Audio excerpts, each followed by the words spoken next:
I get it. G'day and welcome to Shane Shoots the Shit. I got rid of Shaun. Oh, hang on, wait! You can't do that. You can't do that, man. It's not Sure. fair. No? No.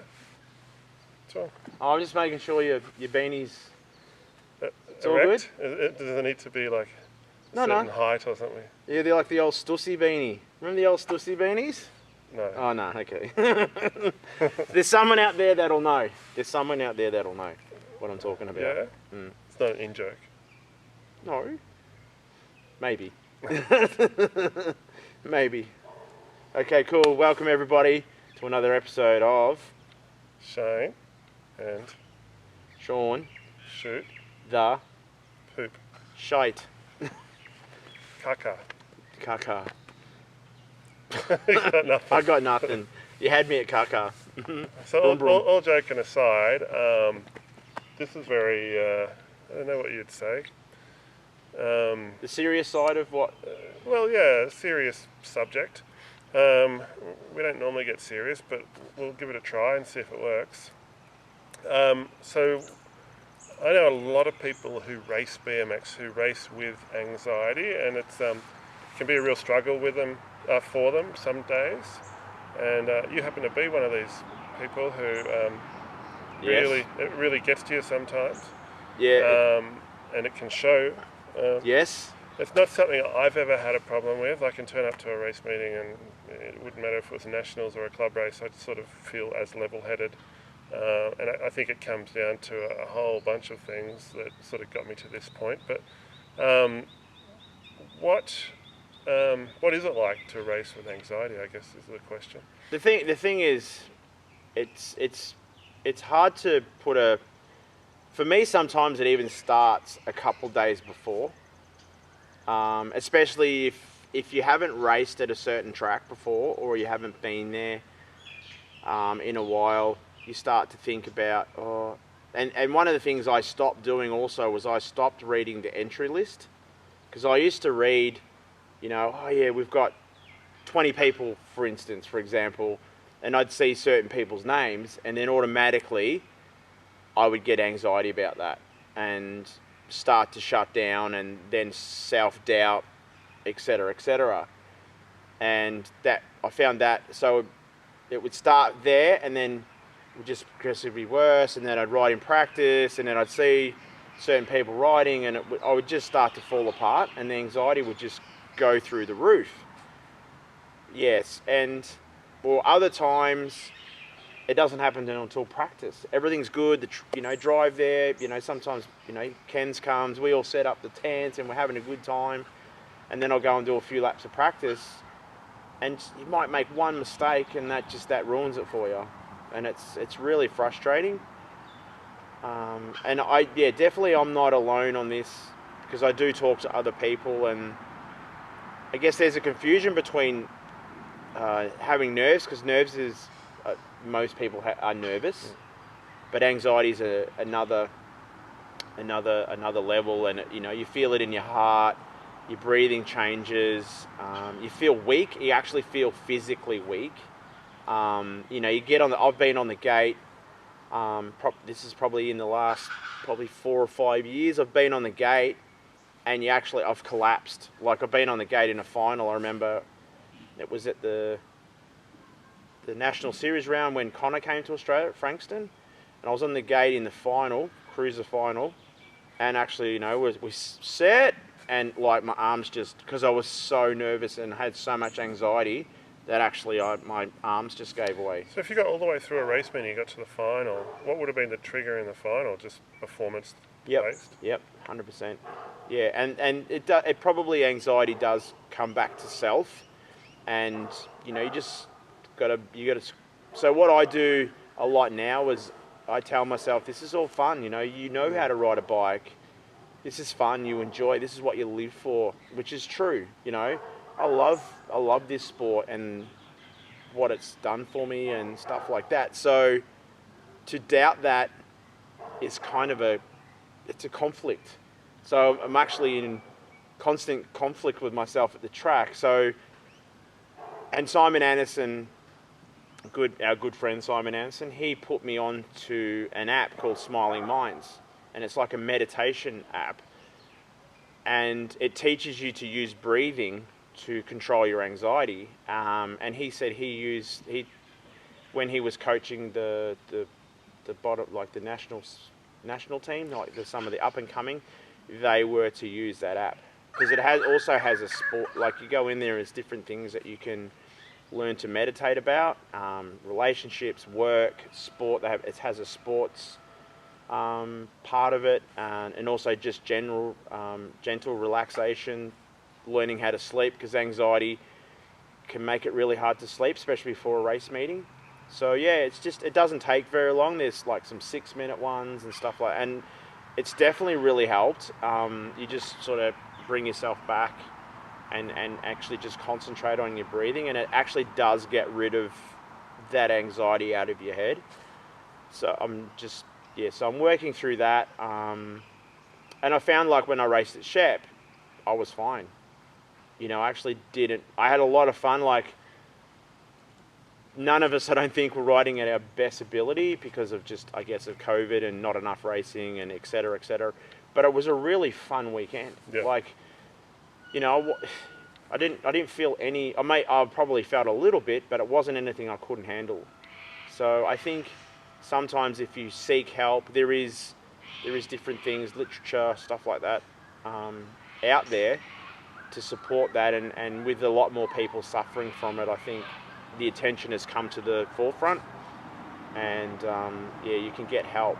But yeah, I definitely know a few people that suffer from it, and you keep it quiet because you think that you're being a bit, you're just being a bit of a la-la, and you need to suck it up, It's just nerves, mate. It's just nerves. And as you said earlier, like you've seen how much it affects me. You've seen it physically and stuff like that, where it's even made me angry. And that was hard because I'd never let it get to me that much. And that was kind of the point where I actually thought I better do something about it. So yeah, and thanks for my teammates, all the support they gave me when that happened. So yeah, I was grateful for people persevering with me, and yeah. So, have you always raced with anxiety? Is it something that sort of came on at some point in your racing career?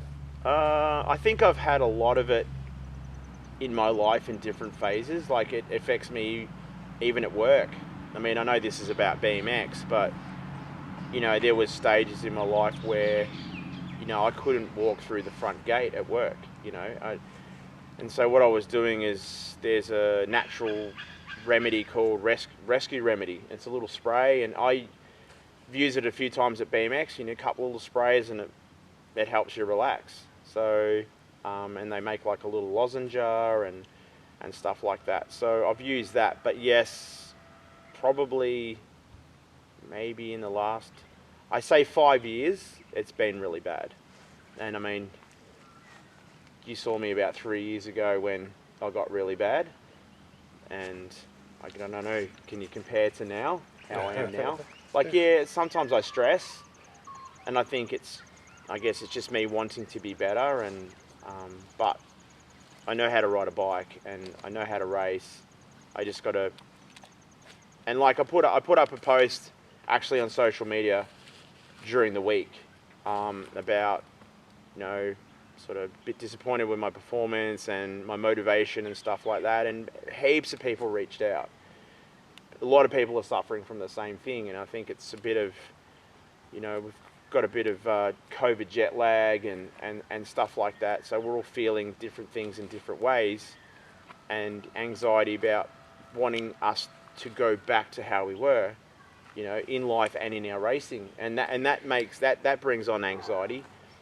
And a lot of people just sort of said, look, just take it back to basics and just ride for fun and have fun. And that's another reason why I, hooked up with you and Glenn and all that, to have a fun ride yesterday and come here and ride your backyard today and do this and talk about this sort of stuff. fun. Just do the fun stuff. You know, it don't have to be about sprints and how many gates and, you know, half lap sprints and stuff like that. Yeah, look, I want to be a better racer, but you know, at the end of the day, I just want to have fun. Yeah. So the calendar right now is pretty light on. Do you think that sort of helps, gives you more of an opportunity to have some fun, gives you more of an opportunity to improve your riding, and takes the stress off you a little bit? Yeah, 100%. And that's kind of like, especially Dean Patch, he wrote a really good comment, and that's what he sort of said, just shelve the training and just ride your bike, because he said the more you ride your bike, the more comfortable you'll be. So, you know, coming up here or catching up with you guys at Park Orchards or Eastfield or wherever, and just having some fun, I think that's where it's got to be, you know, for me. And then the more you ride, my anxiety level will drop because I'm more comfortable. I mean, this is not about me, but I just think maybe other people, that would help them too. So people would struggle in their own ways. It's not like you have anxiety, it all fits in a box. And people would be affected by it in different ways. People have different triggers, all that sort of thing. Yeah. If somebody was really struggling with anxiety, and I mean you've been through it at different levels, then what would be, say, the two most important things to do to try and overcome it and to start enjoying your racing? I guess for me, like I just said, maybe find a relaxation app and actually train yourself to use the breathing, because it absolutely works.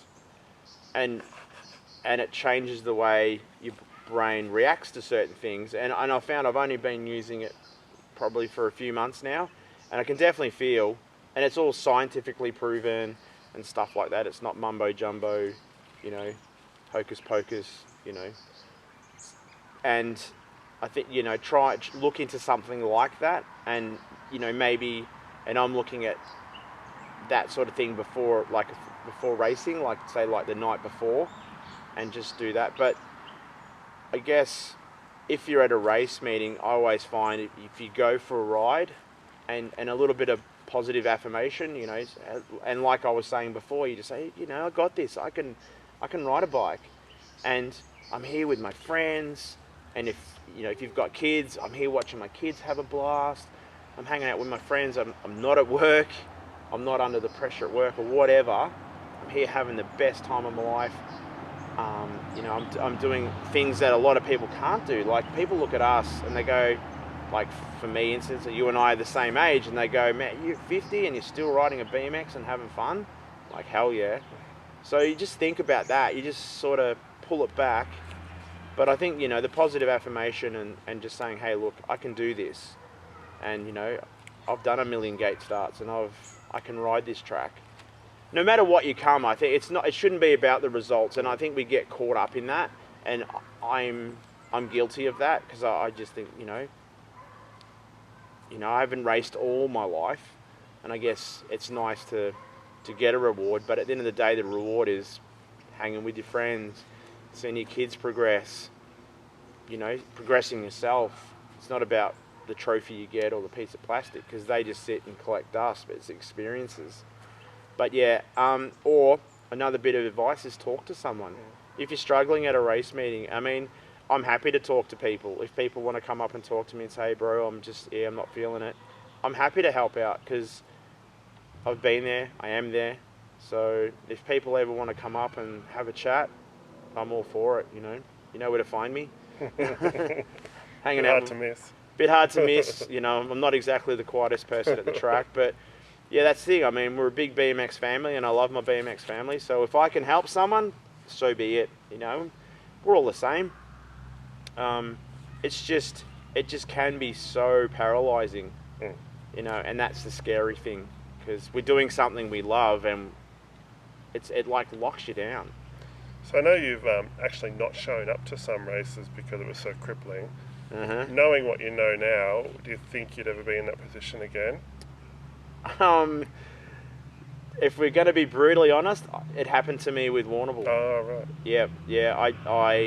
And what it was initially too was the uncertainty of the weather, and It was like, do I go? Do I not go? Do I not go? And then I looked at the weather report, and basically I'd sold myself out. Like I'd already talked myself out of it. So I was looking for that confirmation. Oh, just don't go, man. The weather, you're going to drive 3.5 hours. The weather's going to be absolute shite, and you're going to be pissed off. And then, so what happened the next day? Blue skies, no wind. Immaculate. The track was immaculate. So how did you overcome the sort of feeling of, oh shit, you know, I could regret? Yeah. So I took it as a lesson.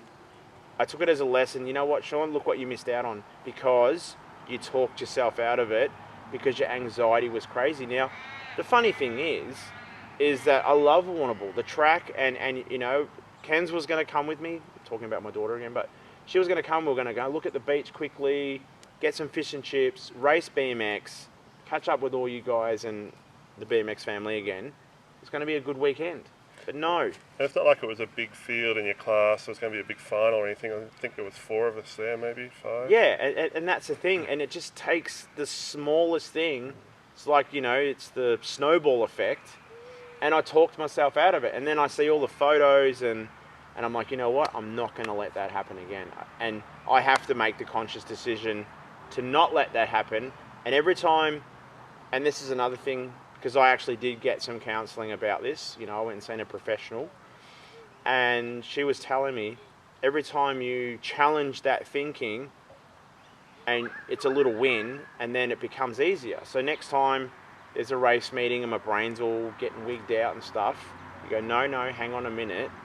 Remember how you felt last time with seeing all the boys, having a good time, walking around with the panda and handing out stickers and everybody looking happy. You missed out just because I should have gone. There was no reason why. It wasn't like I was injured or sick or whatever. I mean, yeah, there is times when you can't go because you're not feeling well, or you've got an injury or something, or whatever, you know, lack of money, sadly. But just to let the anxiety control, I'm not going. You know, it was a big lesson, and I missed out. So like I said, I've learnt from that. So when I get to that point again, I'll challenge it and take it face on. You know, like the only thing is for me is I just don't like racing in the mud. You know? No, I can understand that. Yeah, and I you know, call me a suki lala, I get it. I guess I invest a lot of money in my bikes. You don't have to. If you don't race in the mud, it's not because you're a suki lala. There's so much involved in trying to clean your bike out again, so much cost in replacing bearings and chains and consumables. When you've been racing since the 80s, none of that matters. Results at one single race meeting, it doesn't matter where it is, it just doesn't matter. So you've got another race coming up. And on this other side of the coin with that also is that, okay, you might not choose to race in the mud, but what you can do, what you can do is, if you don't race, I can still hang out with my mates and my teammates and catch up with everybody. You know, watch some good racing, etc., and you still go home with a smile on your face. I mean, it's better than just sitting at home going, well, you know, I'm a bit bored or whatever, or sit and watch TV and go, well, I should have been out doing something, you know, because that's important too, you know. Spending time around people actually helps you, you know, feeding off everybody else's positive energy. And, you know, BMX is full of a lot of positive people, you know, because we're all having a good time. You know, we're doing what we love. It's a passion. It's not just a sport. It's a lifestyle. It's a passion, you know, because we race on the track, but we live it off the track. Yeah. You know, it's a control, Exactly. The ratio of time you spend off the track versus on the track, and even in staging, it's quite high. And the whole social side of things makes it worthwhile going back each time. I mean, you can race different people and meet different people, and there's like still the same sort of camaraderie and, you know, compassion amongst people. Like if you were to fall, it's surprising the number of people who are actually interested in making sure you're okay, and everybody claps and stuff like that. And it's because people genuinely care, and like this conversation about anxiety, we all care about each other. So if you are struggling, reach out. And like I said, Simon gave me that advice because he cares. Yeah. And he, you know, and that set me on a different path. So I went, okay, I'm going to try that. So don't hesitate to reach out to us or to your friends. And I did get professional help. I am. And it definitely helps too. So yeah, don't struggle with it. Try and hopefully people get something from this. And yeah, and if anybody wants to talk to me about it privately or whatever, just reach out. I'm happy to help. All right, I reckon that should be about it for today's episode. Thanks very much for spilling the beans and putting it all out there for us. It's My pleasure. It's interesting, and like I said, I got no idea how that mindset works, and I'm sure I'm not the only one. So I think people will understand better when someone is having a hard time. They might be able to recognise it, hopefully, and you know, reach out and help each other. The thing is, I guess for me, the main thing, and I think the sign that you guys recognise is when I go quiet, because I'm normally loud and a bit out there and No. cracking jokes. No, but yeah, look, and I guess because yeah, your brain goes into another compartment basically. But the thing I admire about you when you race is you can be that guy, as in mucking around and talking under the pits, and we're like, okay, we're going to staging, and seriously, it's like you flick a switch, and then you become serious. You don't talk much, and then you race, boom, come across the finish line, and the switch goes back off again, shaking hands and joking again, and it's. I've noticed it for a long time, and it's just amazing, and you can actually see it happen. Flick, oh yeah, he's in race mode. Whoops, look out, he's not going to be funny at all. But no, and it's just I'm not funny when I'm out of race mode. true that. But it's interesting that you can do that. And it's something you're either, I think, maybe you're born with, or subconsciously you've trained yourself. But it's a great thing to see, and it's to be admired. And I'm not jealous of it. Well, maybe just a little bit, but I have to learn my own coping mechanisms and to find out what I can do to make myself relax. And I think everybody out there just maybe try and find something that, you know, and that's why I guess the old, you know, the cool down, go for a ride in the car park and just cool down and just clear your head out. That's another good thing to do. Even if you're not even racing and you're starting to sit there and getting a bit jittery, and just put the tall post in and go for a ride. Just, you know, flush it out a bit. Cool. Thanks for listening, everybody. I hope I made some sense and stuff like that. But yeah, it's a good subject, and I guess with our mucking around, Shaun and Shane shooting the shit, we will try and hit some serious topics sometime. I think if people, that's what people want, you know. I guess.